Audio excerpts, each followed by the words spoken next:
नमस्कार दोस्तों, मैं प्रशांत कौशिक संवाद इंडिया मंच पर आप सभी का हार्दिक स्वागत करता हूं, हार्दिक अभिनंदन करता हूं। आप सभी जानते हैं कि संवाद इंडिया मंच पर विभिन्न महत्वपूर्ण विषयों पर चर्चा हम आपके सामने हमेशा लेकर आते रहते हैं और आज उसी कड़ी में एक बहुत ही महत्वपूर्ण चर्चा हम आपके सामने लेकर प्रस्तुत हुए हैं।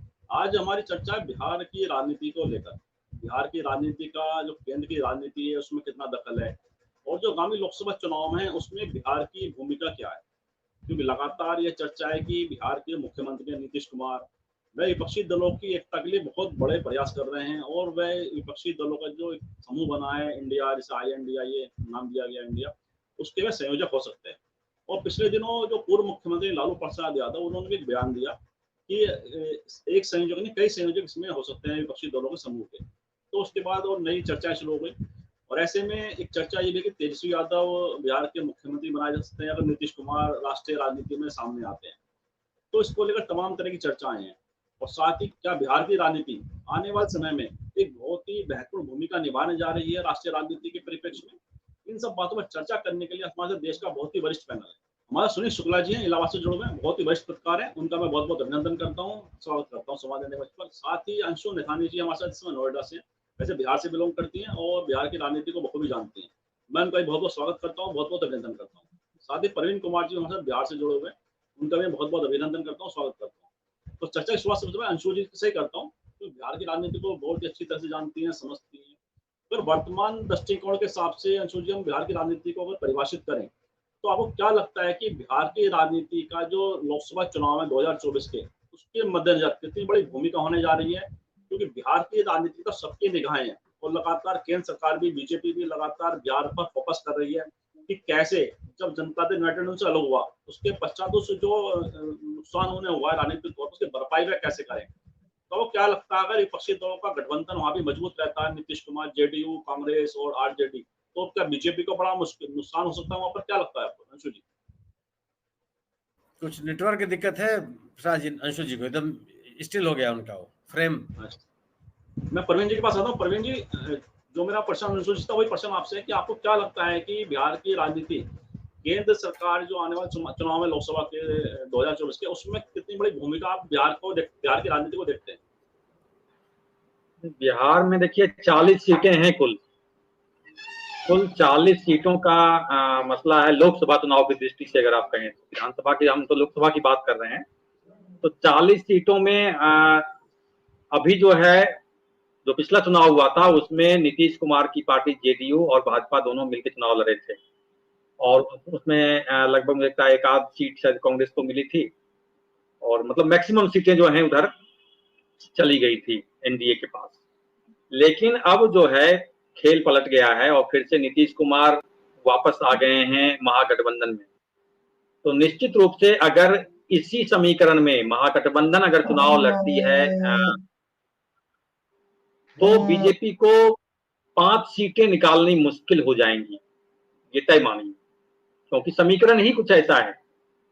आप अगर उसको डेटा पर अगर आप जाएं तो मेरे पास कुछ डेटा है, मैं उस चीज को थोड़ा सा बताना चाहता हूं कि वहां पर सबसे ज्यादा जो है ओबीसी का मसला है और लालू यादव, नीतीश कुमार, ये दोनों ओबीसी के जो हैं बड़े क्या बोलते हैं उसको, नायक हैं। आप इसको, मैं जरा सा इसको बताना चाहूंगा। देश में करीब 45% ओबीसी समुदाय की आबादी है, पूरे देश की बात करेंगे, लेकिन जब बिहार की बात करेंगे तो बिहार में 61% ओबीसी की आबादी है। तो आप समझ सकते हैं कि इस ओबीसी की क्या भूमिका है और नीतीश लालू अगर मिल जाते हैं और ऊपर से वामपंथी और ऊपर से कांग्रेस, तो फिर समीकरण किस रूप में बदल जाएगा वो पहले भी मतलब साबित हो चुका है और आगे भी इस चीज को आप। और दूसरा ये है कि 2014 से लेकर 2019 तक बीजेपी को सत्ता में दिलाने में ओबीसी की भूमिका बड़ी अहम रही है। अगर हम वो पूरे देश की बात करें तो उस रूप में अगर हम देखें तो 2009 की बात करें तो उसमें लोकसभा के चुनाव में बीजेपी को 22% वोट आया था और 24% जो वोट था वो कांग्रेस को था और 54% जो था वो क्षेत्रीय दल और निर्दलीय को। तो क्षेत्रीय दल में ये आते हैं लालू यादव, नीतीश कुमार, ये सब। लेकिन बीजेपी को वोट परसेंट बढ़ता गया ओबीसी का, और आप देखेंगे कि 2014 में बीजेपी को 34%, पिछले बार 22% और उसके बाद हुआ 34%। कांग्रेस का घट गया, लेकिन और जो दलें हैं क्षेत्रीय दल, उनका 51% हो गया। फिर आप 2019 के चुनाव में जाएंगे तो बीजेपी को हो गया 44%, लगातार बढ़े, 34% से 44% हो गया। कांग्रेस को 15% पर फिक्स रहा और क्षेत्रीय दल का घटा। अब आप कर्नाटक से अगर थोड़ा सा सेंस निकालेंगे तो कर्नाटक में भी ओबीसी का जो पॉपुलेशन है वो बहुत ठीक ठाक सा है। कर्नाटक में हम देख रहे हैं 62% ओबीसी है, मतलब आप समझते हैं कि बिहार से भी 1% ज्यादा है। तो कर्नाटक में 62% ओबीसी वोट जो है अब कांग्रेस की तरफ मूव किया है, लेकिन बिहार में कांग्रेस की तरफ मूव नहीं करेगा, क्योंकि वहां ऑलरेडी उसके लिए वो पार्टी है, नीतीश की पार्टी है और लालू की पार्टी है, तो वो ओबीसी का वोट उधर ही जाएगा। लेकिन बीजेपी का अब कमजोर होना शुरू हुआ है, ओबीसी अब धीरे धीरे छिटक रहे हैं। कर्नाटक से ये सेंस मिल रहा है। कर्नाटक में तो दो ही पार्टी थी, बीजेपी और कांग्रेस, तो कांग्रेस की तरफ आ गई, बीजेपी से छिटक गई। तो वो एक सेंस हम निकाल रहे हैं कि बिहार में भी जो वोट आपको बीजेपी की तरफ गया था ओबीसी का, वो सब वोट वापस आ जाएगा। उसके बाद देखिए कि वो पहले से समीकरण चला आ रहा है, मुस्लिम यादव समीकरण। तो मुस्लिम यादव समीकरण लालू यादव के समय में बहुत प्रोमिनेंट समीकरण था। तो मुस्लिम आपके पास आएगा, क्योंकि महागठबंधन में कांग्रेस भी है, अगर कांग्रेस की तरफ आना चाहे तो वो फिर महागठबंधन में आएंगे, लालू के साथ या नीतीश के साथ आना चाहेंगे तो भी महागठबंधन में ही आएगा। तो मुस्लिम वोट इधर आएगा, यादव, लालू यादव की वजह से। तो मुस्लिम यादव समीकरण भी है, ओबीसी का समीकरण भी आ जाएगा। तो ये सब मिला के, इसलिए मैं कह रहा हूं कि वो 5 सीटें भी बड़ी मुश्किल से बीजेपी निकाल पाएगी। तो आप सोच समझ सकते हैं कि 40 में से 5 माइनस कर दीजिए, 35 सीटें आपको इंडिया को मिलेगी अगर ये महागठबंधन चुनाव लड़ता है, इंडिया चुनाव लड़ती है तो। मैं सुनील जी के पास आता हूँ। सुनील जी, जैसे आपने सुना, प्रवीण जी ने बताया बिहार के आंकड़े से, तो उन्होंने बताया कि इस तरह की जो बीजेपी को नुकसान की उन्होंने संभावना जताई है। आपको क्या लगता है, अगर जो गठबंधन विपक्षी दलों का वहां पे एकजुट रहता है और जो संभावनाएं भी व्यक्त की जा रही है कि बीजेपी को एक राजनीतिक रूप से बड़ा वहां पर क्षति हो सकती है, तो आपको क्या लगता है कि जो बीजेपी का जो रणनीति है, जिस तरह से उन्होंने जीतन मांझी जो उस गठबंधन का हिस्सा था, विपक्षी दलों को अपने साथ मिला लिया, उपेंद्र कुशवाहा जो जनता दल यूनाइटेड के बड़े नेता थे नीतीश कुमार के साथ में, उनको अपने साथ मिला लिया, और चिराग पासवान की जो पार्टी थी रामविलास पासवान की, उसके हालांकि उन्होंने 2 खेमों में बढ़ गई है, उसके बाद दोनों खेमे आज एनडीए के साथ दिखाई देते, बीजेपी के साथ दिखाई देते हैं। तो क्या उस क्षतिपूर्ति की भरपाई करने में बीजेपी कुछ आगे बढ़ती दिखाई देती है, या उनका जो नुकसान है वो तय है राजनीतिक रूप से? धन्यवाद प्रशांत जी। नहीं, जीतन राम मांझी या चिराग पासवान या रामविलास पासवान जी की पार्टी के समर्थन से आप इनकार नहीं कर सकते हैं, लेकिन ये जो समूह है, जिन समूहों का प्रतिनिधित्व ये लोग करते हैं, ये सामाजिक न्याय के आंदोलन से निकले हुए लोग हैं। ये जिन समूहों के ये प्रतिनिधि होने का दावा करते हैं लोग, ये लोग इस तरह के लोग नहीं है जो आइसोलेशन में इनकी राजनीतिक गतिविधियां चली हों।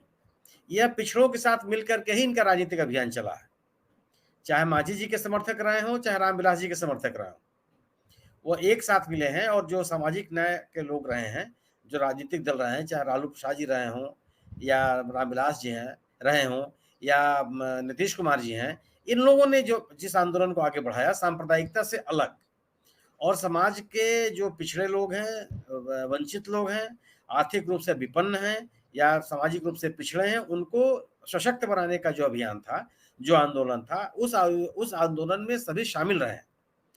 दूसरी चीज कि आज भारतीय जनता पार्टी के पास उत्तर प्रदेश में, बिहार में उनकी पैठी बनी है नीतीश कुमार की राजनीति के साथ साथ, लेकिन नीतीश कुमार जी ने अपनी राजनीति में सांप्रदायिकता को कहीं बढ़ावा नहीं दिया।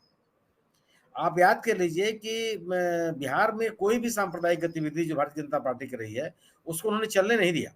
जैसे बड़े बड़े धार्मिक जुलूस, जुलूसों का एक बड़े पैमाने पर भव्यीकरण और उसमें सांप्रदायिक नारे और सांप्रदायिक तनाव फैलाने की कोशिश, इन किसी भी चीजों को उन्होंने फैलने नहीं दिया और किसी भी कार्यक्रम को नहीं चलने दिया।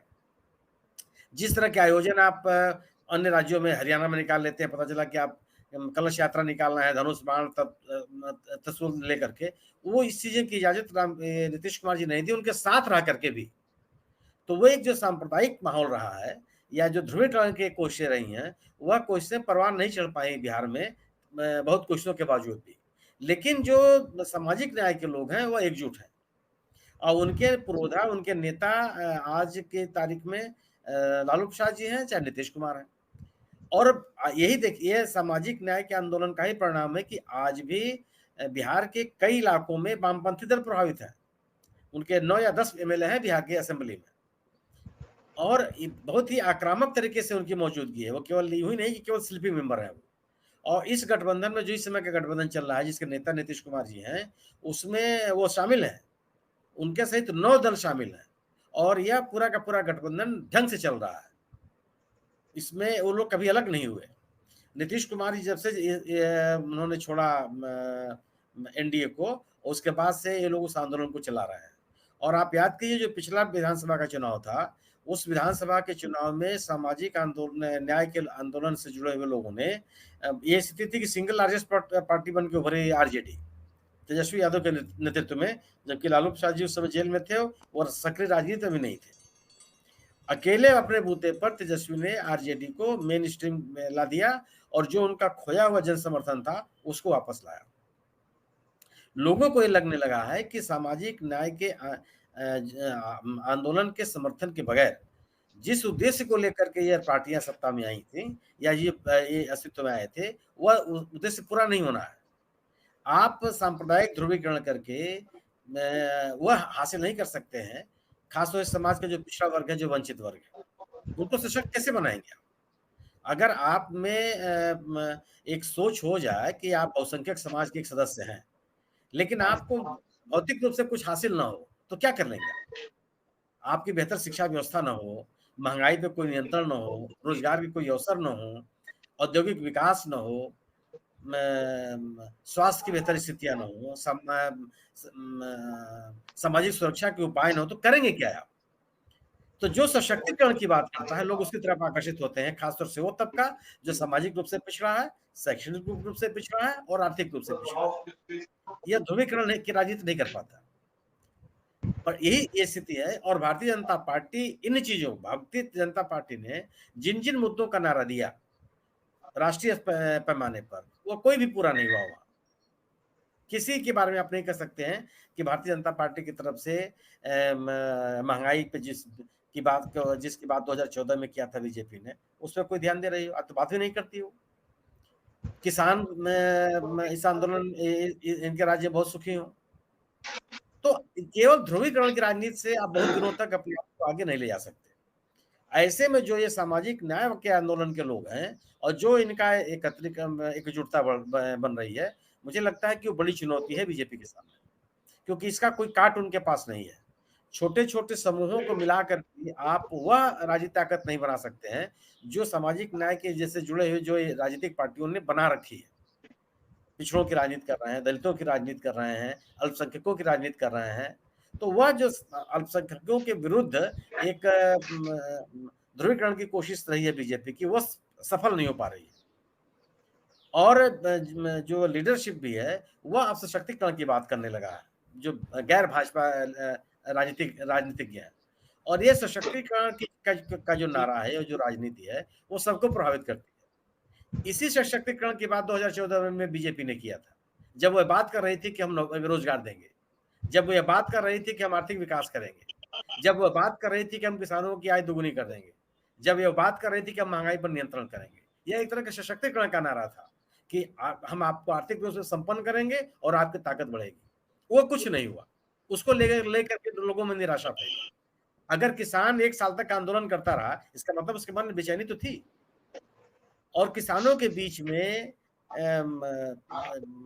सांप्रदायिक सोच से अलग जो राजनीतिक दल है, चाहे आरजेडी हो, चाहे जेडीयू हो और चाहे कांग्रेस हो और या वामपंथी हो, उनकी पकड़ है, उनकी पैठ है वहां। तो मेरा ये मानना है कि भारतीय जनता पार्टी के सामने इंडिया दल समूह ने बिहार में बड़ी चुनौती प्रस्तुत की है और कभी भी भारतीय जनता पार्टी अपने अकेले के बूते पर बिहार में कभी प्रभावी नहीं रही। उनको किसी न किसी का साथ हमेशा चाहिए था। नीतीश कुमार के रूप में उनको एक बड़े सहयोगी मिल गए थे, लेकिन नीतीश कुमार जी ने भी अपने जो राजनीतिक स्थितियां बनती गई बिहार में, तो बीजेपी से अपना पल्ला छुड़ा लिया और आज वो उस धारा के साथ हैं जो सामाजिक न्याय की राजनीति करते रहे हैं लोग, या जो आंदोलन के पूर्वधारा है। तो भारतीय जनता पार्टी अब किस बूते पर, किस आधार पर, क्यों, कौन से मुद्दे होंगे जिनसे लोगों को आकर्षित कर पाएगी? आप जो लीडरशिप है इंडिया दल समूह का बिहार में, उसको आप खारिज नहीं कर पा रहे हैं। उसके ऊपर कोई हमला नहीं है आपका। न तो आप बेईमान बता पा रहे हैं, न तो उनको वंशवादी बता पा रहे हैं, न आप भ्रष्टाचारी बता पा रहे हैं। तो उसके ऊपर उनकी जो विश्वसनीयता समाज में है, उसको भी आप कम नहीं कर पा रहे हैं, क्योंकि आप एक मजबूती के साथ तो आपके सामने खड़े हैं। ऐसे में मुझे लगता है, जिसकी बात प्रवीण जी ने कही, कि जो पिछड़ा वर्ग है, अल्पसंख्यक है, दलित है और सवर्णों का भी एक वर्ग है, ये मिल करके जो एक राजनीतिक ताकत बिहार में बना रहे हैं, गैर भाजपा ताकत, वह बीजेपी के लिए एक बड़ी समस्या होगी। इस राजनीतिक ताकत की कोई काट बीजेपी को दिखती नहीं है बिहार में। बिहार में बीजेपी अभी भी यह उम्मीद किए हुए है कि इस गठबंधन में टूट होगी, इस गठबंधन के कुछ लोगों को हम अपने साथ मिला लेंगे, इस बिना पर वो राजनीति कर रहे हैं। अपनी ताकत बढ़ाने का उनके पास कोई जरिया दिख नहीं रहा। और मुझे नहीं लगता है कि जो ये 9 दलों का समूह बीजेपी बिहार में इस समय सत्ता में है, उसमें कोई सेंध लगा पाएगी बीजेपी। जी, बिल्कुल ठीक कहा आपने कि बीजेपी नीतीश कुमार वाला जो गठबंधन है, जिसमें जो सत्ता प्रशासन बिहार के अंदर, उसमें टूट का इंतजार कर रही है। कमजोर होते हैं तो मजबूत हो जाएंगे। तो मैं अंशु जी के पास आता हूँ। अंशु जी के साथ नेटवर्क की थोड़ी प्रॉब्लम रही है आज। तो अंशु जी, सवाल वही है कि बिहार की राजनीति को आप बहुत बखूबी समझती हैं, जानते हुए बिहार से आप बिलोंग करती हैं। आपको क्या लगता है कि बिहार आंदोलन की एक भूमि रही है, जहाँ बड़े बड़े आंदोलन भी देश ने देखे हैं, राजनीति में परिवर्तन के भाग हुए आंदोलन बने, और वर्तमान राजनीति के दृष्टिकोण से बिहार की भूमिका को आप कहाँ देखती हैं? आपका क्या आकलन है कि बिहार बड़ी भूमिका निभाने जा रहा है?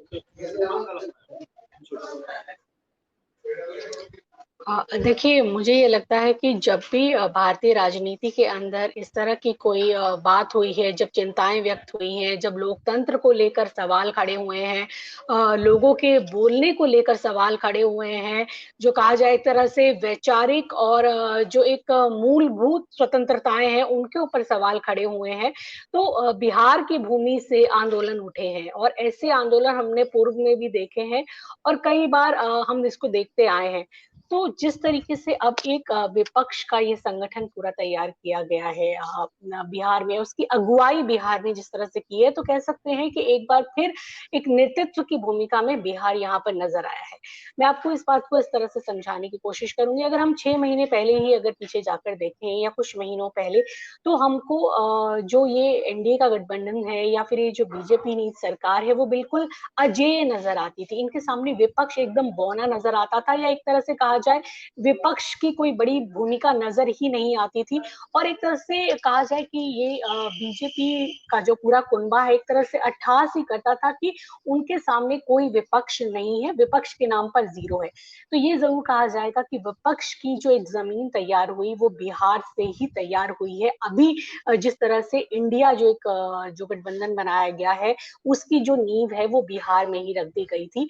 और इसकी अगर हम देखना चाहे, इसकी अगर हम थोड़े बैकग्राउंड में जाना चाहें, तो जब से लालू प्रसाद यादव और नीतीश कुमार ने हाथ मिलाया, उसके बाद से ये भूमिका बननी वहां पर शुरू हुई। उन्होंने विपक्ष को वहां पर मजबूती दी और इसी कवायद में लालू प्रसाद ने ये भूमिका एक तरीके से नीतीश कुमार की तय की, चाहे उन्हें एक वहां पर क्या कह लिया जाए कि वो बिल्कुल शारीरिक रूप से तो इतने एक्टिव नहीं थे, लेकिन जिस तरीके से उनका हर कदम पे मार्गदर्शन मिला और उन्होंने एक भूमिका तय की कि राष्ट्रीय राजनीति में नीतीश कुमार जो है वो अपनी एक भूमिका तय करेंगे विपक्ष को एकजुट करने के लिए, विपक्ष को एक साथ जोड़ने के लिए, और जो राज्य की राजनीति है वहां पर तेजस्वी यादव है वो कमान संभाल सकते हैं। तो एक तरीके का उनके बीच में ये फॉर्मूला बना, और मुझे लगता है कि ये फॉर्मूला जो है वो बड़ी दोस्ताना तरीके से और एक बातों को समझते हुए बना कि जिस तरीके से कहा जाए कि बीजेपी को रोकना मुश्किल हो रहा था, या जिस तरीके से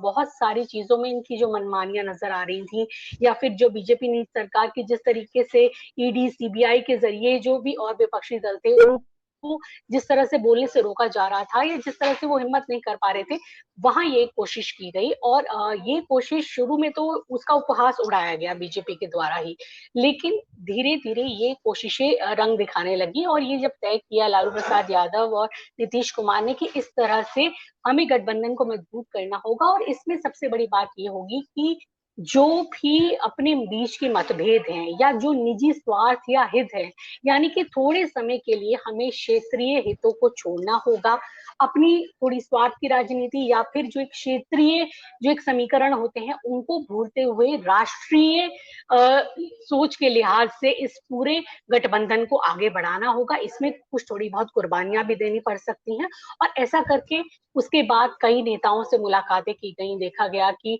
नीतीश कुमार बाहर निकले बिहार से, वो अक्सर अमूमन इतना ज्यादा करते नहीं थे, लेकिन वो बिहार से बाहर निकले, उन्होंने हर किसी से बात की, जो पाले में आ सकते थे या नहीं भी आ सकते थे उनसे भी बात की। इसमें देखा जाए तो वो दिल्ली के मुख्यमंत्री हैं उनसे मिले, वो ममता से मिले, वो हर किसी से जाकर उन्होंने मिलने की कोशिश की और सहयोग लेने की कोशिश की।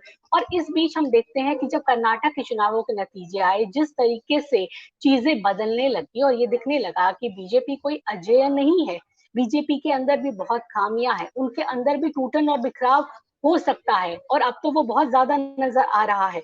और ऐसे में जब विपक्ष को संगठित होने की जरूरत है, तो सब लोगों को साथ ही मिलकर चलना होगा, तभी बीजेपी के खिलाफ मजबूत विपक्ष बनाकर उनको एक चुनौती दी जा सकती है। तो आपने देखा होगा कर्नाटक के इलेक्शन के बाद और जिस तरीके से राहुल गांधी ने जो यात्रा निकाली उसकी सफलता के बाद विपक्ष अपनी एक पहचान उस तौर पे बनाने लगा कि एक अब बड़ी चुनौती दी जा सकती है बीजेपी को, मोदी सरकार को। और इसकी जमीन कहाँ तैयार हुई? बिहार में तैयार हुई। आपने देखा होगा कि ये इंडिया का नाम रखने तक से लेकर और ये सारी कवायदे जो एक सारी जमीन है, एक बहुत महती बहुत बड़ी भूमिका बिहार ने इसमें निभाई है। और इसमें मैं कहूँ तो ये कहना गलत नहीं होगा कि लालू प्रसाद यादव और नीतीश कुमार ये दोनों एक तरीके से सूत्रधार रहे हैं ये पूरे विपक्ष को एकजुट करने में। हम सभी जानते हैं कि लालू प्रसाद यादव के भी विपक्ष की कई पार्टियों से अच्छे रिश्ते रहे हैं, चाहे वो सोनिया गांधी हैं, राहुल गांधी हैं,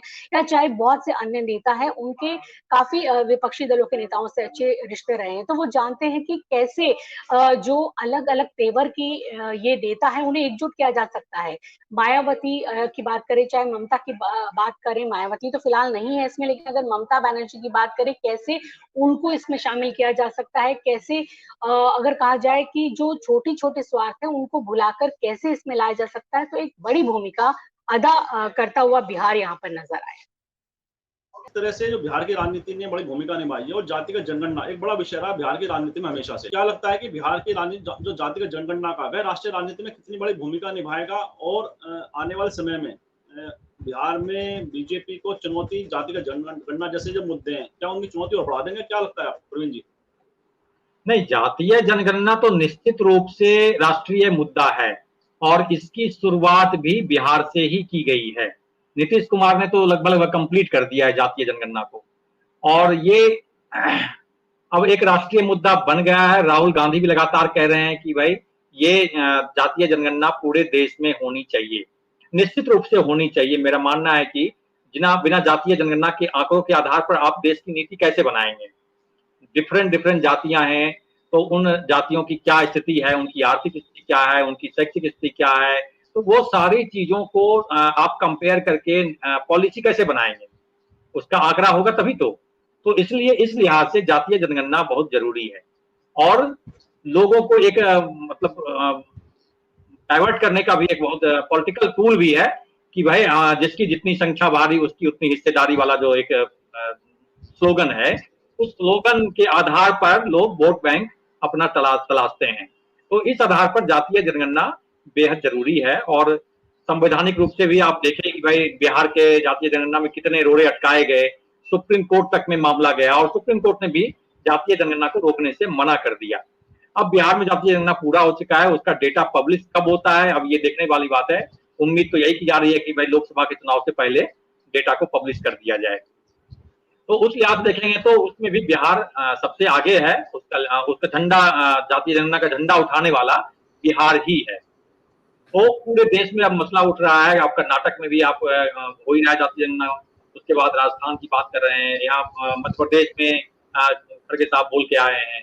तो ये धीरे धीरे लोकसभा चुनाव का एक बड़ा मुद्दा बनने वाला है कि विपक्ष इंडिया जो है इसको बड़े जोर शोर से उठाएगी और इसके आधार पर उनको वोट मिलेंगे भी ठीक ठाक वोट। तो ये वोट के लिहाज से एक बड़ा मुद्दा है, देश के विकास के लिहाज से भी एक बड़ा मुद्दा है और एक आम जनमानस को भी लगता है, अगर आप आगरे की बात छोड़ दें जो परसेंट में बहुत कम है ओबीसी के मुकाबले या दलितों के मुकाबले, तो लेकिन बाकी सब जातियां चाहती हैं कि वह उनकी हिस्सेदारी जो है पॉलिटिकल बढ़े या और भी जो जितने सेक्टर्स हैं सब सेक्टर्स में उनकी भूमिका बढ़े। तो इस लिहाज से जातीय जनगणना बड़ा मुद्दा होने वाला है लोकसभा के चुनाव में। जी बड़ा मुद्दा, बड़ा भूमिका निभाएगा जातीय जनगणना वाला मुद्दा। मैं अंशु जी के पास पुनः आता हूँ, फिर मैं सुनील जी के पास हम कार्य करेंगे अंत में। अंशु जी, आपको क्या लगता है अगर बिहार की हम बात करें, आपके बिहार की राजनीति का अगर ट्रेंड देखें तो ऐसा ट्रेंड रहा है कि जिसमें जो मुख्य 3 पार्टी हैं, जनता दल यूनाइटेड, बीजेपी और कांग्रेस, वहाँ 2 पार्टी जब एक साथ मिल जाती हैं और आरजेडी 4 पार्टी, और जो 2 पार्टी मुख्य रूप से मिल जाती हैं तो आरजेडी जेडीयू एक साथ आ गए तो सरकार बन गई, जनता दल यूनाइटेड और बीजेपी एक साथ रहे तो सरकार। इन पार्टियों 2 पार्टी वह आपको मतलब बिहार की राजनीति को परिभाषित करती है। ऐसे में आज हम देखें जनता यूनाइटेड, आरजेडी, कांग्रेस सबसे एक मंच पर है। बीजेपी ने अगर हम देखें पिछले 15, 20, 30 साल की राजनीति है बिहार में, जनता यूनाइटेड या सहयोगी दूसरी पार्टी के साथ उनकी रही है। ऐसे में क्या बिहार में बीजेपी का कोई जानदार वाला ऐसा कोई नेता उन्होंने डेवलप नहीं किया जो पूरे बिहार की राजनीति को बीजेपी के अंदर केंद्रित कर सके? ये उन्हें नुकसान उठाना पड़ रहा है उनको, क्या लगता है आपको?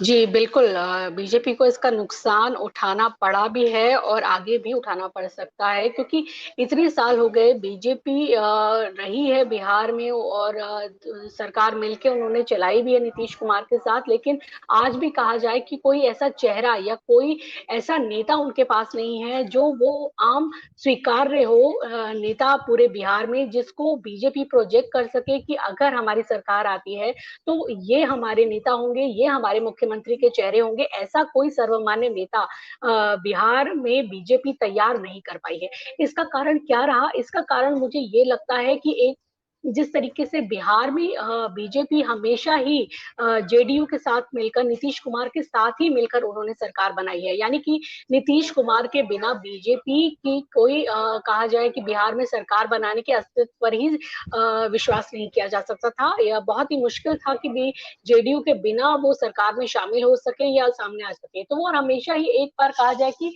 सेकेंडरी पोजीशन में ही रहे, हमेशा नीतीश कुमार ही मुख्यमंत्री रहे और बीजेपी की ओर से जो है वो उप मुख्यमंत्री या फिर कहा जाए कि सुशील मोदी के रूप में एक सेकंड मैन उनके साथ रहे हमेशा।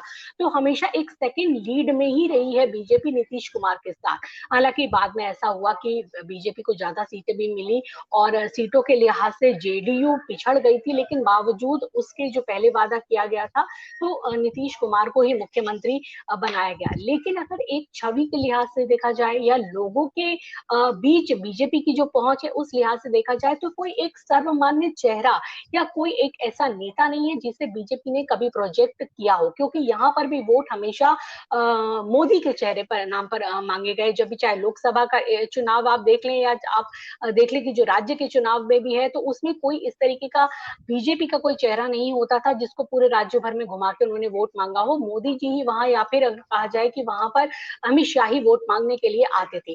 तो ये एक बड़ा माइनस पॉइंट मैं जरूर कहूंगी। हालांकि बीजेपी से कहे कि हमारा जो हाईकमान तय कर देता है हम तो उसी को नेता मान लेते हैं, लेकिन ये बिल्कुल एक सही बात है कि बीजेपी इतने सालों में वहां अपना कोई सर्वमान्य चेहरा नहीं तैयार कर पाई।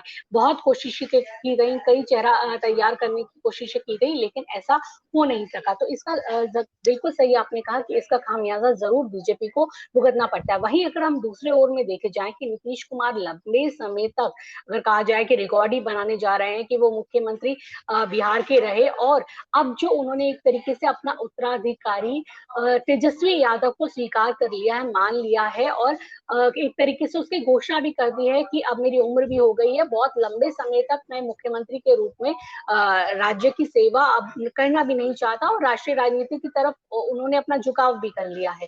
तो एक तरीके से यहाँ उत्तराधिकार की बात भी स्पष्ट हो गई है, यानी कि नीतीश कुमार के बाद उनका कहना है कि तेजस्वी यादव ही उनके उत्तराधिकारी हैं, जो कि आरजेडी से लालू प्रसाद यादव के पुत्र है। तो एक तरह से यहाँ ये चीजें एकदम साफ हैं कि कौन आगे कमान संभालेगा या कौन प्रदेश में मुख्यमंत्री के लिए अपने आप को प्रोजेक्ट कर सकता है। लेकिन बीजेपी के पास ऐसा कोई चेहरा मौजूद नहीं है, तो जिसका नुकसान उनको होता है। लेकिन और एक बात है कि कभी कभी बीजेपी भटक भी जाती है कि वो पिछड़ों को ज्यादा बड़ी भूमिका देना चाहती है या अगड़ों को ज्यादा बड़ी भूमिका देना चाहती है, और बिहार में ये जातीय समीकरणों को साधना बहुत ज्यादा जरूरी है। प्रवीण कुमार जी भी समझते होंगे, सुनील जी भी इसको अच्छी तरह जानते हैं कि जातीय समीकरण एक बहुत बड़ा फैक्टर है। और अब जिस तरीके से जेडीयू और आरजेडी एक साथ हुए, तो समझ लीजिए कि इन्होंने जातीय समीकरण को लगभग साध लिया है। हालांकि ये नहीं कहेंगे कि सब कुछ इनके हाथ में, ऐसा नहीं है, बीजेपी की चुनौती वहां है और इंटैक्ट है, लेकिन बहुत मायनों में अगर कहा जाए आरजेडी और जेडीयू के साथ आ जाने से बीजेपी के लिए जो है वो बहुत बड़ी चुनौती हो गई है। आपको ये मालूम है 40 सीटें लोकसभा की हैं बिहार में, और पिछली बार जब चुनाव हुए थे तो वहां पर जेडीयू और बीजेपी एक साथ लड़कर चुनाव लड़े थे, और जिसमें कि एलजेपी भी उनके साथ थी। तो उसमें 17 सीटें बीजेपी को, 16 जेडीयू और 6 जो सीटें हैं वो एलजेपी को मिली थी। तो उस लिहाज से देखा जाए तो आज समीकरण बहुत बदल गए हैं, क्योंकि जेडीयू का बहुत बड़ा जातिगत सपोर्ट, और एक कहा जाए कि नीतीश कुमार के जो एक चेहरे की छवि है, जो एक उनकी मिस्टर क्लीन की छवि जो थी, जिसका फायदा बीजेपी लेती थी और हमेशा प्रोजेक्ट करती थी, तो वो दोनों फायदे बीजेपी के पास अभी है नहीं। कोई सर्वमान्य इस तरह का नेता भी बीजेपी के पास है नहीं, जिसको जो है बिहार की जनता पूरे रूप में अपना कोई नेता स्वीकार करने के लिए आगे तैयार हो। आपने देखा होगा कि वो प्रदेश अध्यक्ष बार बार बदलते रहते हैं, अपने जो विधानसभा में या विधान परिषद में भी अपने नेताओं को बार बार चेंज करते रहते हैं। तो कहीं ना कहीं यहाँ पर नेतृत्व को ये चुनाव करने में दिक्कत आती है कि अब अगड़ी जाति का चुने या पिछड़ी जाति का चुने, या फिर हम किसको सामने लाएं। तो ये एक पेश में बीजेपी यहाँ पर नजर आती है, जबकि आरजेडी और बीजेपी के पास ये चुनाव बिल्कुल साफ है। उनको पता है कि अभी नीतीश कुमार मुख्यमंत्री है, नीतीश कुमार के बाद जो गठबंधन में आरजेडी जेडीयू दोनों चल रहे हैं, तो तेजस्वी यादव है।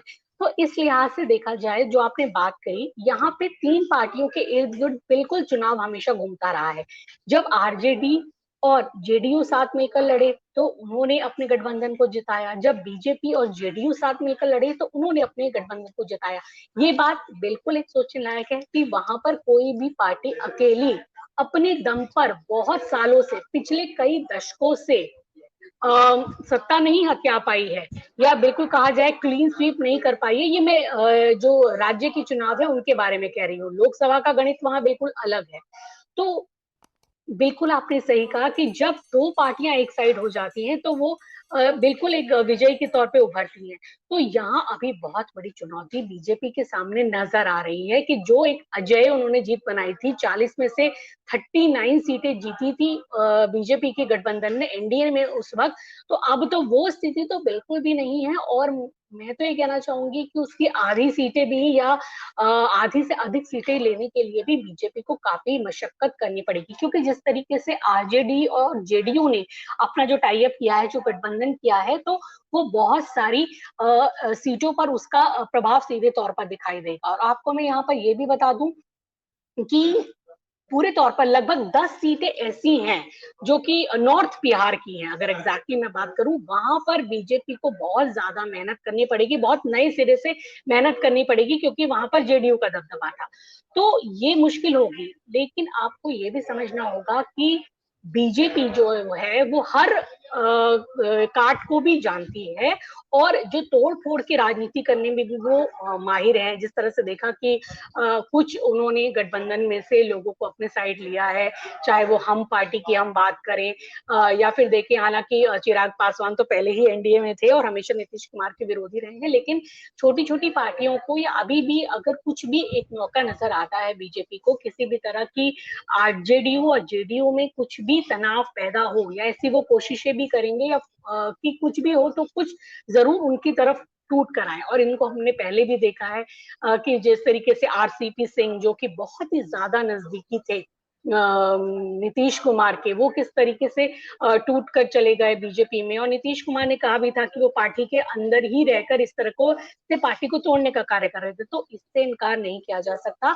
कि जिस काम में बीजेपी को इस काम में काफी महारत हासिल है, कि वो इस तरीके से जिसे कहा जाता है कि पोचिंग कर ले, कि जिस तरीके से नेताओं को या इस तरह से टूट फूट तोड़ फोड़ने की राजनीति में वो माहिर है, तो कुछ कहा नहीं जा सकता। लेकिन आज जिस तरीके से, मैं यही कहना चाहूंगी कि जब तक नीतीश कुमार और लालू प्रसाद यादव का कोऑर्डिनेशन बना रहता है, उनका एक संयोजन बेहतरीन तरीके से काम करता है, अगर जब तक उनका कोऑर्डिनेशन इंटैक्ट रहेगा, तो यहाँ आरजेडी और जेडीयू गठबंधन के रहते बीजेपी के लिए बहुत बड़ी चुनौती है।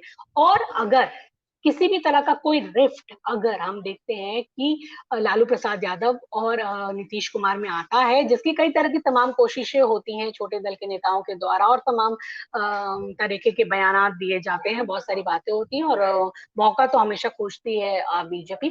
तो अगर इन दोनों में किसी तरह की कोई रिफ्ट आती है, तब कोई मुश्किल खड़ी हो सकती है, जो कि ऐसा नजर नहीं आ रहा, क्योंकि बहुत कहा जाए कि सीजन्ड नेता हैं दोनों ही, लालू प्रसाद यादव और नीतीश कुमार, और वो जानते हैं कि अगर बीजेपी से उनको लड़ाई लड़नी है तो एक होकर ही, यानी एक तरह से कहा जाए ये उनकी मजबूरी भी है कि इस एकता को उन्हें बनाकर भी रखना है।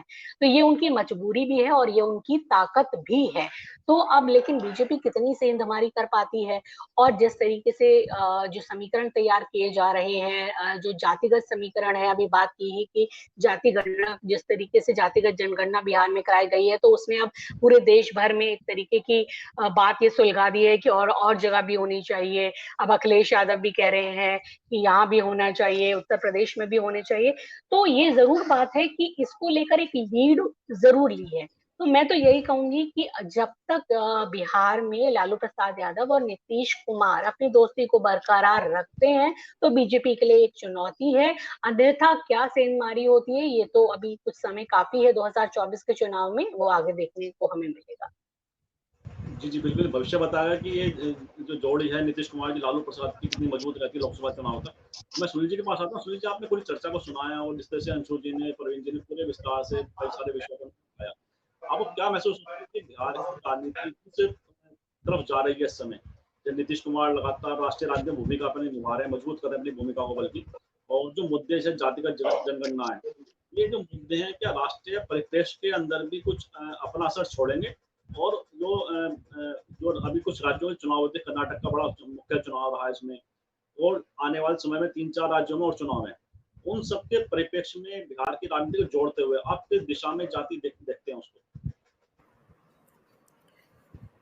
बिहार में जो राजनीति मुझे समझ में आ रही है वो यह है कि ध्रुवीकरण से हट करके यह सामाजिक सशक्तिकरण की तरफ यह राजनीति जा रही है।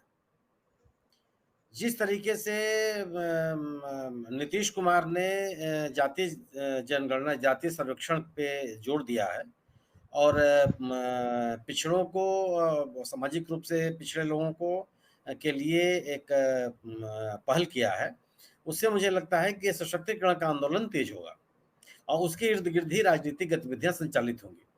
मैं अंशु जी की इस बात से सहमत हूं कि बीजेपी का एक सबसे बड़ा नुकसान तो बिहार में भी है कि उनका कोई नेतृत्व ही नहीं है। वहाँ किस नेता को आप आगे करेंगे, किसके बिना पर आप पार्टी को आगे चलाएंगे? यह जो देश के कई राज्यों में जो स्थिति है बीजेपी की, वही स्थिति बिहार में भी है।